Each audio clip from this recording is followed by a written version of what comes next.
Hello, everybody. That's just my impression of Dr. Nick from The Simpsons. Happy New Year to everybody. Hopefully, everybody has a great 2022.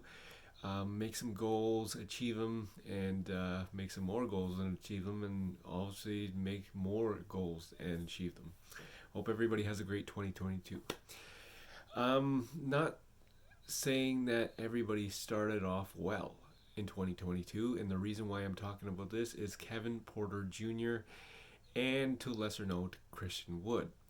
They both played on the Houston Rockets game last night as members of the Houston Rockets, and they took on Denver Nuggets.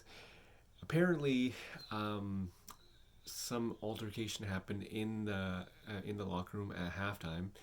Kevin Porter Jr. threw a couple things, left the arena. Christian Wood was mad, and he never played in the second half.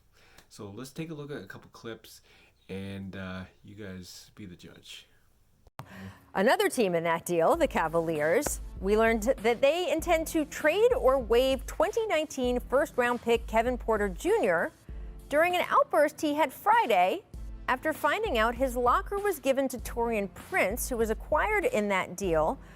Porter's locker had been moved to a different side. Now, Porter hadn't played this season for unspecified personnel reasons. And we, of course, know that he had a legal incident, that they were trying to get him some help. According to reporting, this was first reported by The Athletic, confirmed by ESPN, that Porter reportedly got into a screaming match with Cavs brass and threw some food in the locker room. Remember, J.R. Smith threw the bowl of chicken tortilla soup years ago? I don't know what it is about food in the Cavaliers locker room, but there you go. After that altercation, Porter was told to clean out his locker. Other members of the roster were informed he would no longer be on the team. As mentioned, The Athletic first reported this incident. Coach Fizz, what is your reaction to this? It's sad, because obviously you're starting to see continuous incidents happen, and you hate to see that kind of spiral start to take place with a kid. And, I know as a black coach, you said that term a lot this show already, but as a black coach, knowing what some of these kids go through to get to where they are, and a lot of people don't understand it, but a lot of these kids, and I'm not excusing him for his behavior, but a lot of these kids suffer trauma. When you grow up in a neighborhood where gunshots is ringing out all the time, or the potential for you to get robbed is there all the time, or the police is basically occupying your neighborhood, there's trauma that comes with that. And I can tell you from the standpoint of my own personal trauma, because I lived in a neighborhood like that, and I know where this kid is from. And so it's unfortunate to see him in these circumstances. You hope that people around him can help him and galvanize him and get his career and his life back on the right track to where, because he's super talented. NBA player is not the question. It's can he can he get all of the other stuff taken care of? And, I know JB and them try to do everything they can for the kid. Hopefully it works out for him. When these kids come out of college and they have these issues, people sometimes think, oh, he has money, he's in the NBA, he has this status, that these problems might go away. And this is not always the case. And I think these teams, they don't think like this. They think, for me, I think every team should have a former player or a player that's looked up to on their team. I would recommend, director of player personnel, something like that, where these guys can go to in confidence. I'm not saying a therapist or anything like that, but someone they can go to in confidence, say, yo, I have this issue, I have this problem. So they can talk to someone, so they can have a big brother or a father figure they can talk to, because these guys sometimes need an outlet. And you have outlets on the court like that when you burst out because you can't go to someone and yell and scream at them and curse them out. I even tell my kids, some days, if you want to be a friend, you need to let some things out. Do it, because once you get it off your chest, you're going to feel better, then we can solve the problem. Right, and teams do have those resources now, more so than when back in the day. But it's also up to the players sometimes to take advantage of them. And as you point out, guys can be a little closed off about that stuff because they've dealt with so much. Trust issues. Some of these guys are really, they don't trust anybody to tell anybody anything. And what he's talking about is really important. I really spent a lot of time with the Knicks, bringing back all of the former Knicks, trying to get them talking to the guys, engaging with them about their experiences, their ups, their downs, the pitfalls of the game, things that can happen at home, things that can happen with family. And so that is a critical part of our job for these young guys. And hopefully, again, can we get him back and get him on track to be a good professional and live a good life? So Rockets Kevin Porter Jr. leaves at halftime after arguing with assistant John Lucas. And basically what happens is they had a tempered discussion, and he lost his temper 100%. So it just, John Lucas called out multiple players, including Christian Wood, and it's saying that Wood refused to sub in second half. It was a very heated topic last night between John Lucas and Christian Wood, and he left the arena. Christian Wood, they're saying that didn't sub in. Another report is saying it was his coach's decision to sit him out. I don't buy that at all. I think it's just a media ploy. But no, it was a massive part on Kevin Porter Jr. And quite frankly, this leads to his past, because he grew up in Seattle, and he lived a life of where there's gangs and basketball and stuff, didn't have the proper guidance. And basically, if you take a look at his past, when he was college, he had personal conduct issues. Also, he had social media issues. He posted a Instagram story of him saying, you ever wish to see the end of your time? Like basically committed suicide kind of thing. He had a car crash, flipped his Mercedes, and then when the cops actually checked his car, they found a loaded weapon. The charges were dropped after that, but still, loaded weapon in that is just wow.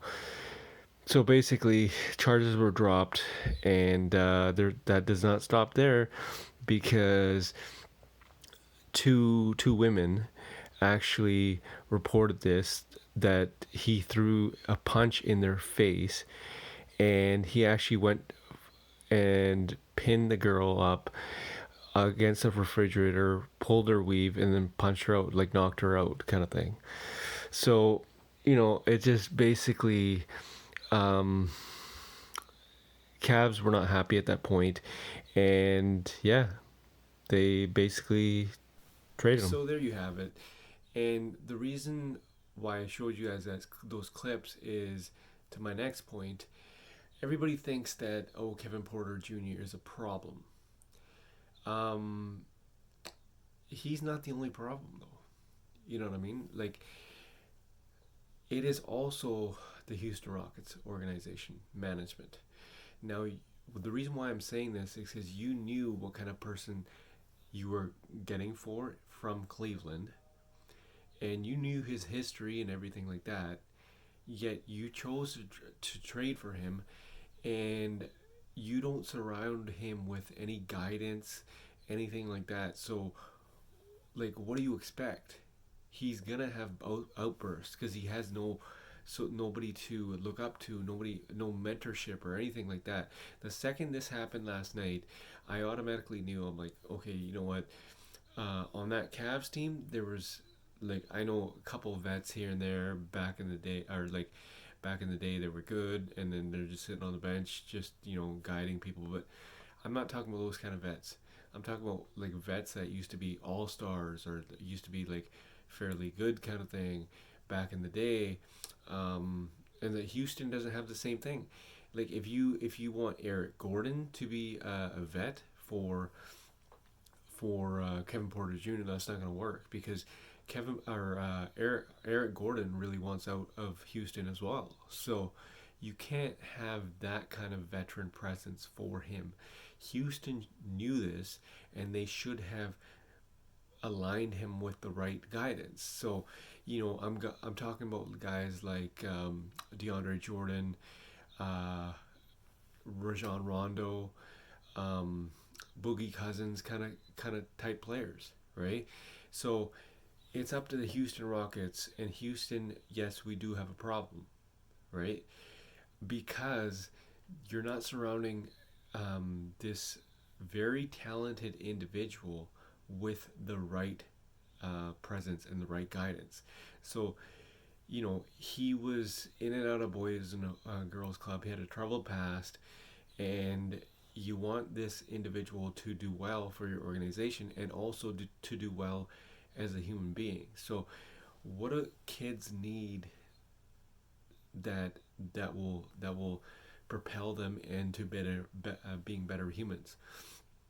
They need like a mentorship. They need guidance and stuff like that. That's just same thing with kids in high school. Like they just need like actual like counselors, guidance, and you're not gonna find that when you're gonna be on the road and stuff. That's why you get those veteran players, right? That's why you get those kind of people with you, traveling with you as a team, and so they can be in your ear saying, okay, no, this is not right, this is good, yada yada yada, whatever. So I just think that everybody who saw this game, everybody who is seeing this, and everybody who has witnessed what happened yesterday, whether they read it or something, automatically knows that this kid needs the proper guidance. And I just hope to God that Houston gets some individuals to come onto their team and get this kid some guidance, because at the end of the day, remember, this kid dropped 50 points. He has the talent. You don't want to waste this talent. You don't want to trade this individual because you know just because he's a bad fit for your organization right now. He throws outbursts, doesn't mean he can't change his life, doesn't mean that he can't be a better person. It just means that he just needs the proper guidance. That's all it is. Get him the proper guidance, get him the proper veteran leadership on your squad, and watch what happens. You don't give up on a kid. You actually work with him to get him to where he needs to be. That's how it's done. This is Jag Mangat, Jaggy Sports. Make sure you tune in to further podcasts and subscribe to my channel. And Jag from Jaggy Sports. Happy New Year, everybody, and make some kick-ass goals and achieve them.